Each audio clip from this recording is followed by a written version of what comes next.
Assalamualaikum warahmatullahi wabarakatuh.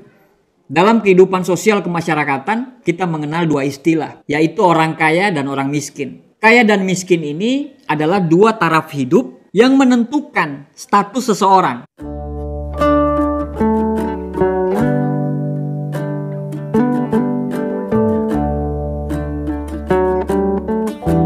Orang yang dikenal dengan si kaya itu pasti hidupnya berkelimpahan, apapun dia mau pasti ada, materinya banyak. Sedangkan si miskin adalah orang yang selalu serba kekurangan. Untuk memenuhi kehidupannya sehari-hari aja dia begitu sangat kesulitan. Nah, dari dua taraf hidup tadi, kalau kita dikasih pilihan, kita pengen hidup yang mana nih? Kita pengen hidup sebagai orang kaya atau kita pengen hidup sebagai orang miskin? Otomatis 99% orang akan memilih untuk hidup berkelimpahan atau menjadi orang kaya. Karena menjadi orang kaya itu kita tidak perlu capek-capek untuk berpikir kita mau makan apa besok, makan hari ini. Semuanya sudah tersedia. Orang kaya itu bergelimangan harta, apapun dia mau pasti ada. Banyak orang pada saat motivator berbicara mengenai antara si kaya dan si miskin, dia langsung ngeblok pikiran dia dan dia berkata, gak apa-apa miskin, yang penting bahagia. Betul, yang penting bahagia. Tapi persoalannya adalah orang kaya banyak yang bahagia tidak? Banyak. Orang miskin ada yang bahagia tidak? Ada. Orang kaya ada yang tidak bahagia tidak? Ada. Orang miskin ada tidak yang tidak bahagia? Ada. Kalau dikasih pilihan, kita mau milih yang mana? Otomatis kita memilih untuk menjadi orang yang kaya. Ada yang bilang, gak apa-apa di atas motor, yang penting selalu ketawa. Daripada di atas Mercy tapi selalu menangis. Tapi kan orang di atas motor itu tidak selamanya ketawa terus, pasti menangis. Nah, kalau dikasih pilihan, Anda mau menangis di mana tuh? Menangis di motor atau menangis di Mercy? Otomatis kalau Anda kasih pilihan itu ke saya akan pilih menangis di Mercy. Sama aja, kalau mau tidak bahagia, orang miskin juga banyak yang tidak bahagia. Walaupun memang orang kaya banyak juga yang tidak bahagia. Sama aja. Kalau Anda tanya sama saya harus pilih yang mana? Ya saya pasti pilih yang perfect dong. Saya akan milih orang kaya yang bahagia. Semua kita pasti akan memilih seperti itu.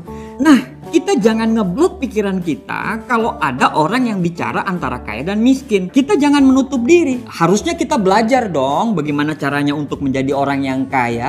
Kita harus cari tahu kenapa orang itu bisa kaya. Nah, kaya atau miskin itu bukan hanya ditentukan oleh faktor keberuntungan atau faktor nasib. Ada banyak perbedaan mendasar, terutama dari sudut pandang atau dari cara berpikir antara orang kaya ini dan orang miskin ini. Nah, itu yang kita akan bahas hari ini. Perbedaan mendasar yang pertama antara orang kaya dan orang miskin adalah orang kaya menciptakan peluang, sedangkan orang miskin itu menunggu peluang. Orang-orang kaya ini yakin dengan bekerja keras dan terus belajar, mereka akan bisa merubah nasib. Mereka akan bisa menaikkan taraf hidup mereka. Mereka sangat percaya itu. Mereka itu selalu memaksa diri mereka untuk keluar dari zona nyaman mereka. Mereka itu memaksa diri mereka untuk bekerja keras terus-menerus, untuk belajar terus-menerus. Supaya apa? Supaya mereka bisa menciptakan keberuntungan. Karena keberuntungan itu adalah bertemunya antara kesempatan dan kesiapan. Banyak sekali orang-orang yang sudah siap tapi tidak punya kesempatan.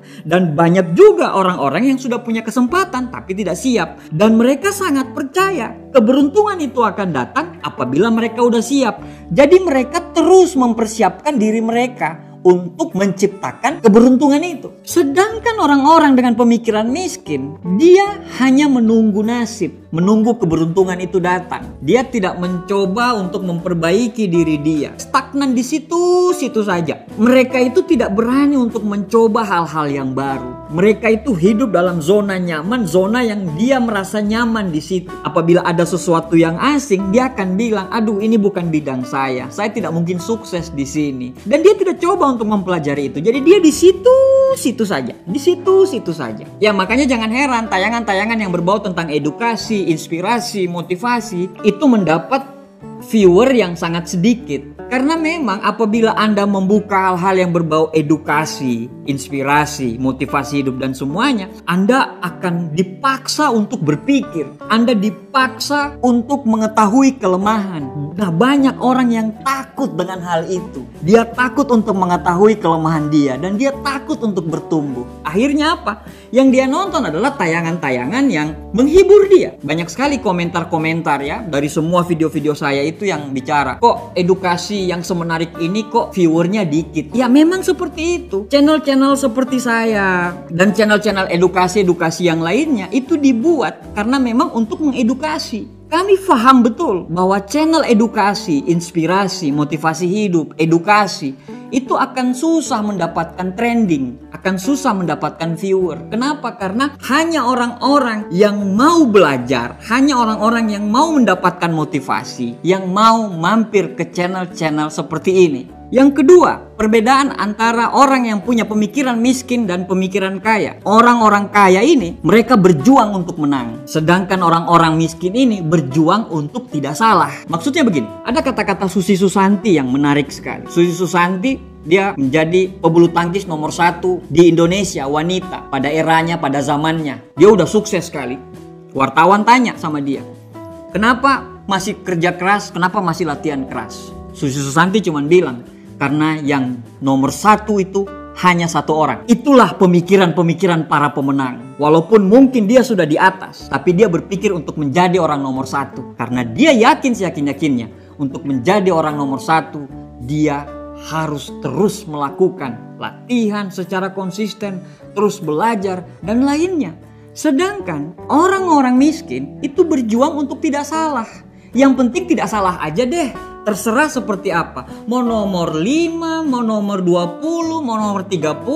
Yang penting tidak salah. Makanya mereka ini tidak pernah menjadi orang nomor 1. Karena di pemikiran mereka ini yang penting tidak salah, titik. Mereka tidak punya ambisi seperti ambisi yang dipunyai oleh orang-orang kaya itu. Orang-orang miskin itu puas kalau sudah aman. Mereka itu siap untuk melepaskan sebuah peluang kalau sampai peluang itu mengganggu keamanan mereka. Karena mereka takut untuk berspekulasi. Padahal mungkin mereka pikir peluang ini menarik, tapi mereka pengen aman. Orang kaya beda. Orang kaya nggak mau cari aman. Dia cari freedom. Beda keamanan finansial dan kebebasan finansial. Orang kaya berpikir kebebasan finansial. Orang miskin itu berpikir apa? Keamanan finansial. Dari sudut pandang ini aja udah berbeda. Jadi pencapaiannya pasti berbeda. Yang ketiga yang menjadi perbedaan antara orang miskin dan orang kaya adalah komitmen versus harapan. Orang kaya punya komitmen, orang miskin hanya punya harapan. Orang kaya apabila sudah punya mau, dia akan sangat berkomitmen dengan kemauan dia itu. Sedangkan yang orang miskin hanya berharap, memelihara harapan tadi. Sedangkan orang kaya, dia menciptakan harapan itu. Orang miskin hanya menunggu harapan. Orang kaya, apabila sudah punya komitmen, dia akan rela melakukan apapun. Dia akan bangun lebih pagi, pulang lebih malam, tidur lebih larut, belajar hal-hal yang tidak pernah dipelajari oleh orang lain untuk bisa menciptakan peluang-peluang baru. Sedangkan orang miskin terus berjalan tanpa komitmen, tapi tetap berharap. Perbedaan yang keempat adalah kesempatan versus masalah. Orang kaya selalu berbicara kesempatan, sedangkan orang miskin selalu berbicara tentang masalah. Orang sukses selalu melihat peluang dari semua masalah, sedangkan orang gagal selalu melihat masalah dari semua peluang. Orang sukses kalau dia ada masalah, dari masalah itu dia cari peluangnya di mana nih dari masalah ini. Karena dia tahu semua kesuksesan besar di dunia ini itu berawal dari masalah. Masalah orang yang bisa dipecahkan. Sedangkan orang gagal, pada saat dia dihadapkan pada peluang, dia akan selalu mencari masalahnya di mana dari peluang itu. Selalu dia cari, padahal sudah dikasih tahu nih, ini nanti begini nih, nanti plan A, plan B, plan C. Nanti gimana ya kalau begini? Gimana ya kalau begitu? Gimana kalau bangkrut? Gimana? Jadi dia sudah jadi peramal dulu. Jadi dia sudah bisa meramalkan tentang masa depan dia. Dia selalu melihat masalah dari setiap peluang. Sedangkan orang sukses, orang-orang kaya ini selalu melihat peluang dari setiap masalah. Itu tadi keempat perbedaan yang mendasar antara orang-orang kaya dan orang-orang miskin. Semoga kita terus bertumbuh. Insya Allah channel ini selalu memberikan input-input positif kepada kita semua, terutama bagi saya, untuk terus belajar dan menjadi orang yang lebih baik dari hari-hari yang kemarin. Terima kasih. Assalamualaikum warahmatullahi wabarakatuh. Sukses buat kita semuanya.